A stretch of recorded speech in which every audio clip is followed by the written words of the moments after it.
जो ईवीएम का सवाल उठ रहा है वो सिर्फ हिंदुस्तान में नहीं उठ रहा है, वो एक जेनेरिक सवाल है। कोई भी बटन दबाओ बीजेपी को वोट जा रहा है। जापान जैसा देश जो साइंस और टेक्नोलॉजी में सबसे आगे है, आखिरकार वो देश क्यों नहीं इस्तेमाल कर रहा है ईवीएम को?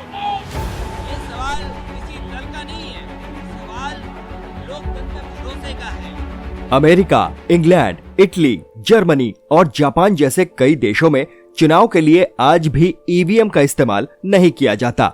क्या ये देश बेवकूफ है, या फिर इनकी सोच दकियानूसी है, या फिर ये देश तकनीकी रूप से पिछड़े हुए हैं?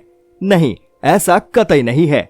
फिर क्या वजह है कि भारत जैसा देश, जहां पिछले कई सालों से लगातार ईवीएम के जरिए चुनाव सफलतापूर्वक करा रहा है, वहीं तमाम देश आज भी बैलेट पेपर पर ही भरोसा करते हैं। यहां तक कि कई देशों में तो ईवीएम पर बैन भी लगाया जा चुका है। भारत में ईवीएम हमेशा से ही विवादों के साए में रही है। चुनाव में जो भी पार्टी हारती है वो अपनी हार का ठीकरा इसी ईवीएम पर फोड़ती है। विपक्ष का वजूद ही इसलिए है क्योंकि ईवीएम का वजूद है, फिर विपक्ष चाहे आज का हो या फिर सालों पहले का।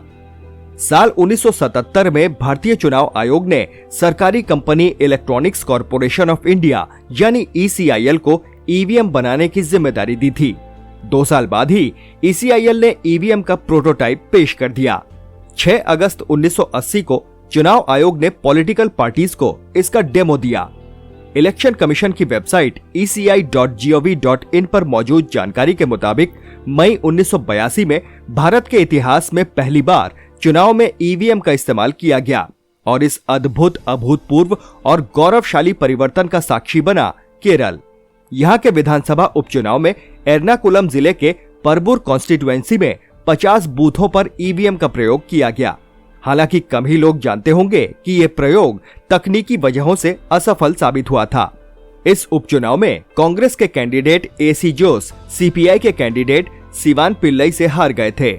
इस हार से परेशान जोस ने हाईकोर्ट का दरवाजा खटखटाया। उनकी दलील थी कि चुनाव में ईवीएम का प्रयोग कानूनी रूप से गलत है। मामला सुप्रीम कोर्ट तक पहुंचा, जहां उनकी दलील को माना गया और दोबारा चुनाव कराने का आदेश दिया गया। यानी एक बात तो स्पष्ट है कि चुनाव में हार का ठीकरा ईवीएम के सिर फोड़ने की शुरुआत भी ईवीएम के सबसे पहले इस्तेमाल के साथ ही हो गई थी, जिसके बाद कानून में संशोधन की जरूरत महसूस की गई और साल 1989 में संसद ने रिप्रेजेंटेशन ऑफ पीपल एक्ट 1951 में संशोधन के जरिए चुनाव में ईवीएम के इस्तेमाल को कानूनी जामा पहनाया। लेकिन कानून बनने के बाद भी लगभग 10 सालों तक चुनाव में ईवीएम का इस्तेमाल नहीं हो सका। साल 1982 के बाद ईवीएम दोबारा इस्तेमाल में लाई गई। साल 1998 में MP, राजस्थान और दिल्ली में हुए विधानसभा चुनाव में इन चुनावों में 25 सीटों में ईवीएम का इस्तेमाल किया गया। इसके ठीक 1 साल बाद हुए लोकसभा चुनाव की 45 सीटों पर भी ईवीएम से ही वोट डाले गए, जिसके बाद हरियाणा विधानसभा चुनाव में 45 सीटों पर ईवीएम से चुनाव हुए। हालांकि अभी तक राजनीतिक दलों में ईवीएम को लेकर तमाम तरह के संशय थे। वो खुद को इस परिवर्तन के लिए मानसिक रूप से तैयार नहीं कर पा रहे थे। खुद चुनाव आयोग भी ईवीएम के पूरी तरह से इस्तेमाल से पहले आश्वस्त हो जाना चाहता था। अब तक कई चुनावों में ईवीएम का इस्तेमाल सफलतापूर्वक किया जा चुका था। अब बारी थी चुनाव प्रक्रिया में आमूलचूल बदलाव की। 18 साल पहले हुई शुरुआत को एक नए मुकाम तक पहुंचाने की। मई 2001 में तमिलनाडु, केरल, पुडुचेरी, पश्चिम बंगाल में विधानसभा चुनाव होने थे और चुनाव आयोग ने तय किया कि इस बार इन चुनावों में सभी सीटों पर वोटिंग ईवीएम के जरिए ही होगी। चुनौती मुश्किल और बड़ी थी, लेकिन भारत का चुनाव आयोग इस चुनौती के लिए पूरी तरह तैयार और मुस्तैद था। आयोग ने बिना किसी दिक्कत के ईवीएम के जरिए ये चुनाव सफलतापूर्वक संपन्न कराए। ये चुनाव भारतीय लोकतंत्र के इतिहास में मील का पत्थर साबित हुए। इसने भारत में चुनाव कराने के तरीके को हमेशा हमेशा के लिए बदल दिया। इसके बाद साल 2004 में हुए लोकसभा चुनाव में सभी 543 सीटों पर ईवीएम का इस्तेमाल हुआ और तब से सभी विधानसभा और लोकसभा चुनावों में वोटिंग के लिए ईवीएम का ही इस्तेमाल होता आ रहा है। लेकिन सवाल ये भी है कि आखिर वो क्या वजहें थी जिनके चलते चुनावों में बैलेट पेपर की बजाय ईवीएम की जरूरत महसूस की गई। इसे समझने के लिए हमें चलना होगा आज से लगभग 65 साल पहले। साल 1957 में भारत में दूसरे आम चुनाव होने थे। बिहार में बेगूसराय सीट के लिए वहां से 6 किलोमीटर दूर रचियाही में एक पोलिंग बूथ बनाया गया था। इस बूथ पर 3 गांवों के लोगों को वोट डालने जाना था। इस सीट से कांग्रेस के सरयुग प्रसाद सिंह और कम्युनिस्ट पार्टी से चंद्रशेखर प्रसाद सिंह उम्मीदवार थे। चुनाव के दिन एक पक्ष के लोगों ने विरोधी मतदाताओं को रास्ते में ही लाठी डंडों के बल पर रोक लिया और इसके साथ ही बूथ पर भी कब्जा कर लिया। यह देश में बूथ कैप्चरिंग का पहला मामला था, लेकिन इसके बाद बूथ कैप्चरिंग के मामले बढ़ते गए। 70-80 के दशक के चुनावों में बूथ कैप्चरिंग और फर्जी वोटिंग की खबरों से अखबार भरे होते थे। ये सबसे बड़ी वजह थी जिसने चुनाव आयोग को चुनाव कराने के वैकल्पिक साधन पर विचार करने के लिए मजबूर किया। आगे बढ़ने से पहले एक छोटी सी रिक्वेस्ट, अगर आपको ये वीडियो पसंद आ रहा है तो प्लीज अभी इसे लाइक करें और चैनल को सब्सक्राइब करें। आइए अब बैलेट पेपर की बाकी कमियों को बिंदुवार समझने की कोशिश करते हैं। नंबर 1, बैलेट पेपर से वोटिंग में पेपर का इस्तेमाल बहुत ज्यादा हुआ करता था। ज्यादा पेपर का सीधा मतलब था ज्यादा पेड़ों की कटाई और पर्यावरण को नुकसान। एक रिपोर्ट के मुताबिक साल 1957 में हुए दूसरे आम चुनावों में केवल बैलेट पेपर के लिए 197 टन कागज का इस्तेमाल हुआ। वेबसाइट worldatlas.com के मुताबिक 1 टन पेपर बनाने के लिए 24 पेड़ काटने पड़ते हैं। सोचिए, अगर आज भी हमारे देश में चुनाव बैलेट पेपर के जरिए ही हो रहे होते तो हर चुनाव के लिए कितने पेड़ काटने पड़ते और हर एक पेड़ कितना कीमती होता है, ये बताने समझाने की जरूरत शायद ही किसी को हो। नंबर 2, बैलेट पेपर के जरिए होने वाले चुनावों में मतगणना में बहुत ज्यादा समय लगता है, जबकि ईवीएम से होने वाले चुनावों में मतगणना महज कुछ घंटों की बात होती है। हालांकि भारत इकलौता देश नहीं है जहां ईवीएम का इस्तेमाल होता है। दुनिया भर में 20 से भी ज्यादा देश पूरी तरह से या फिर आंशिक तौर पर ईवीएम का इस्तेमाल कर रहे हैं। इनमें ब्राजील, कनाडा, ऑस्ट्रेलिया, इटली जैसे देश शामिल हैं। लेकिन एक तथ्य ये भी है कि ईवीएम इस्तेमाल करने वाले देशों की लिस्ट में ज्यादातर नाम छोटे देशों के हैं। Nepal, Bhutan, Chile, Fiji, Peru, Namibia, Armenia उन्हीं में से कुछ नाम हैं। एक और खास बात, फिलहाल जिन देशों में ईवीएम का इस्तेमाल हो रहा है उनमें से ज्यादातर देशों में मेड इन इंडिया ईवीएम ही इस्तेमाल हो रहे हैं।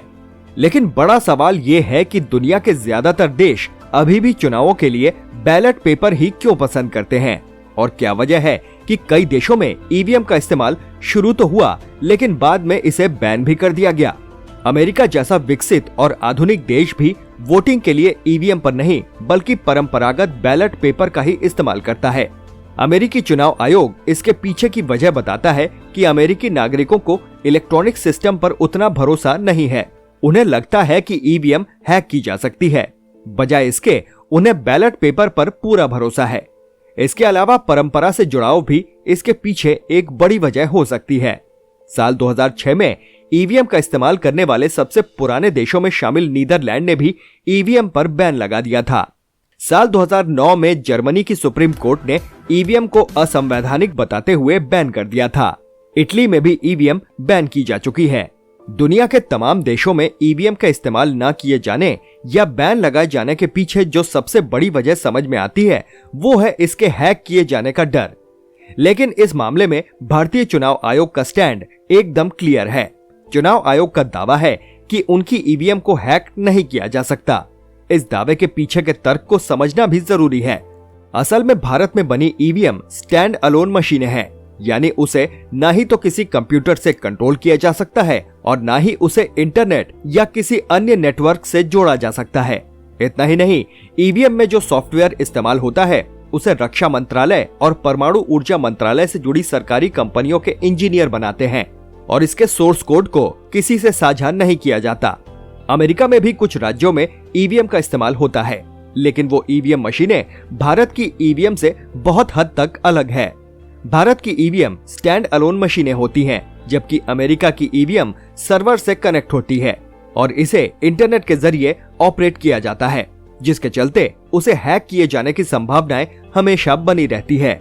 साल 2016 में वहां के राष्ट्रपति चुनाव में ईवीएम हैकिंग के आरोप लगे थे, जिसके बाद वहां की संसद ने 38 करोड़ डॉलर खर्च करके अपने सर्वर और सिस्टम को और मजबूत किया था। भारत में भी ईवीएम हमेशा से ही विवादों में रही है। जो भी पार्टी हारती है वो ईवीएम को ही जिम्मेदार ठहराती है।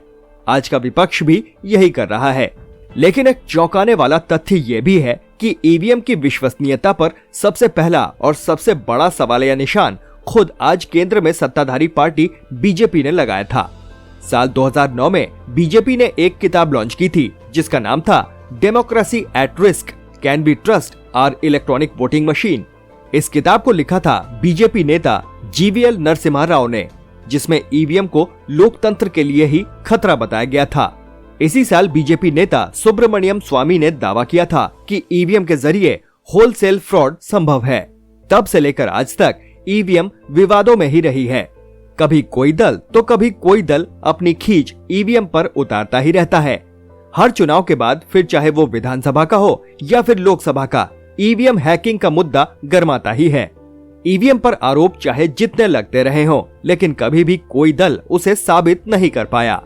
साल 2017 में हैकिंग के तमाम आरोपों के बीच चुनाव आयोग ने ईवीएम हैक करने का ओपन चैलेंज रखा। चैलेंज में कहा गया कि कोई भी राजनीतिक दल आयोग के दफ्तर में आकर ईवीएम हैक करने की कोशिश कर सकता है।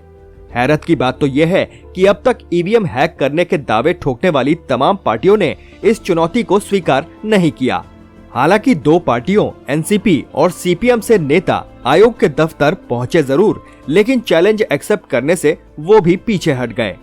चुनाव आयोग ने ईवीएम के इस्तेमाल पर पारदर्शिता बनाए रखने के लिए वीवीपैट का इस्तेमाल भी शुरू किया, लेकिन ईवीएम हैकिंग के आरोप आज भी लगते ही रहते हैं। भारतीय लोकतंत्र का महापर्व चुनाव फिर से होने वाले हैं। बिगुल फूंका जा चुका है, पार्टियों ने कमर कस ली है। ईवीएम एक बार फिर से इस महापर्व का हिस्सा बनने को तैयार है।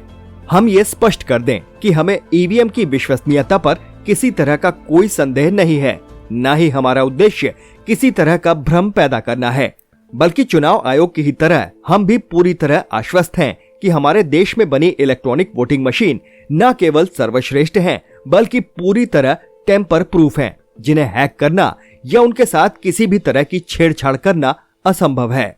आपको क्या लगता है, ईवीएम हैक की जा सकती है या फिर ये पूरी तरह फूल प्रूफ है? अपने विचार कमेंट बॉक्स में जरूर लिखिए। अगर वीडियो पसंद आया हो तो प्लीज इसे लाइक करिए और ज्यादा से ज्यादा लोगों को शेयर करिए। चैनल पर नए हैं तो सब्सक्राइब करें और नोटिफिकेशन बेल जरूर दबा दें। फिर मिलेंगे एक नए वीडियो के साथ। नमस्कार।